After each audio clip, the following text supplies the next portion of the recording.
নমস্কার বন্ধুরা, আমি সুমি। আপনারা দেখছেন সুমির রান্নাঘর। আজকে আবার একটা নতুন ভিডিওর সাথে চলে এলাম খাসির টেংড়ি দিয়ে এই সুন্দর রেসিপিটা। তো চলুন রেসিপিটা শুরু করা যাক। তার আগে আমার চ্যানেলটি যদি সাবস্ক্রাইব না করা থাকে, চ্যানেলটাকে সাবস্ক্রাইব করে ভিডিওতে লাইক দিয়ে দেবেন। চলুন তাহলে রেসিপিটা শুরু করা যাক। খাসির টেংড়িটা রান্না করার জন্য আমি প্রথমে একটা প্রেসার কুকার নিয়ে নিয়েছি। এখন টেংড়িটাকে দিয়ে দেবো। আমি খাসি টেংড়িগুলোকে সুন্দর করে ধুয়ে নিয়েছি। আমি কিন্তু নর্মাল জলেই ধুয়ে নিয়েছি, অনেকেই গরম জল করে ধোয়, ওতে কিন্তু খাসির টেংড়ির যে উপকারিতা সেটা বেরিয়ে যায়। দেব সামান্য একটু জল। প্রেসার কুকারটা আটকে দেব। প্রেসার কুকারটি আটকে দিলাম, 6-7টা সিটি মেরে নেব। একটা সিটি পড়ে গেছে, এখন নামিয়ে নেব। একটা কড়া বসিয়ে নিয়েছি, কড়াইটা গরম হয়ে গেছে। সামান্য একটু সর্ষের তেল দিয়ে দেবো। আমি সর্ষের তেলেই রান্নাটা করব। তেলটা গরম হয়ে গেছে, দিয়ে দেবো 4 টুকরো দারচিনি, লবঙ্গ, এলাচ। ফোড়নটাকে আমি একটু ভেজে নিয়েছি। এখন দিয়ে দেবো পেঁয়াজ। আমি দুটো মিডিয়াম সাইজের পেঁয়াজ কুচিয়ে রেখেছিলাম, দিয়ে দিলাম। পেঁয়াজটাকে হালকা করে একটু ভেজে নেব। পেঁয়াজটাকে ভাজতে ভাজতে দিয়ে দেবো আমি 1 বাটি খাসির চর্বি কেটে রেখেছি, চর্বিটাকে দিয়ে দেবো। চর্বিটা দিয়ে যতক্ষণ তেল না ছাড়ছে ততক্ষণ আমি রান্না করে নেব। দিয়ে দেবো সামান্য একটু নুন, দেবো সামান্য একটু হলুদ গুঁড়ো। চর্বি থেকে কিন্তু তেল ছেড়ে এসছে, বাকি মশলাটাকে অ্যাড করব।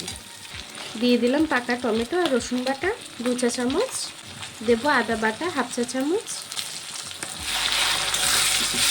সব কিছুতে আদা রসুনের কাঁচা গন্ধটা যতক্ষণ না যাচ্ছে রান্না করে নেব। এখন গুঁড়ো মশলাটাকে অ্যাড করব। দিয়ে দেবো স্বাদ মতো নুন,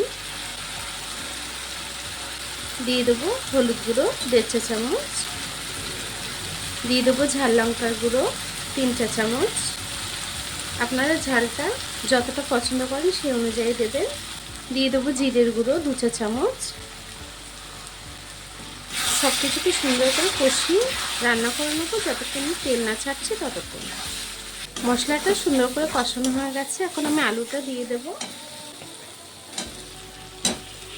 আলুটাকে দিয়েও আমি কিছুক্ষণ কষিয়ে রান্না করে নেব। আলুটাকে দিয়ে কিন্তু আমি কিছুক্ষণ কষিয়ে নিয়েছি। এখন সিদ্ধ করে রাখা টেংড়িটাকে দিয়ে দেব। টেংড়িটাকে দিয়েও কিন্তু আমি কিছুক্ষণ রান্না করে নেব। আমি তরকারিটাকে 10-15 মিনিট কষিয়ে নিয়েছি। এখন আমি জল দিয়ে দেব।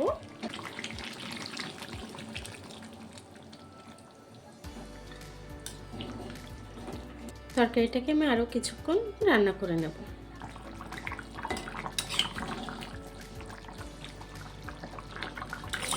দেখুন আমার তরকারিটা কিন্তু হয়ে গেছে, ঝোলটাও টেনে এসছে, আলুটাও খুব সুন্দরভাবে গলে গেছে। এখন আমি তরকারিটাকে নামিয়ে নেব। গ্যাসটাকে বন্ধ করে দেব। এখন তরকারিটাকে নামিয়ে নেব।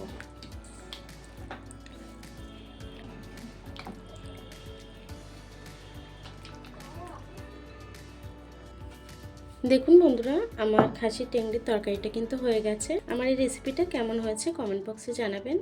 ভিডিওটা ভালো লেগে থাকলে চ্যানেলটাকে সাবস্ক্রাইব করে ভিডিওটা লাইক দিয়ে দেবেন। আর এতক্ষণ ধরে আমার ভিডিওটা দেখার জন্য আপনাদেরকে অসংখ্য ধন্যবাদ।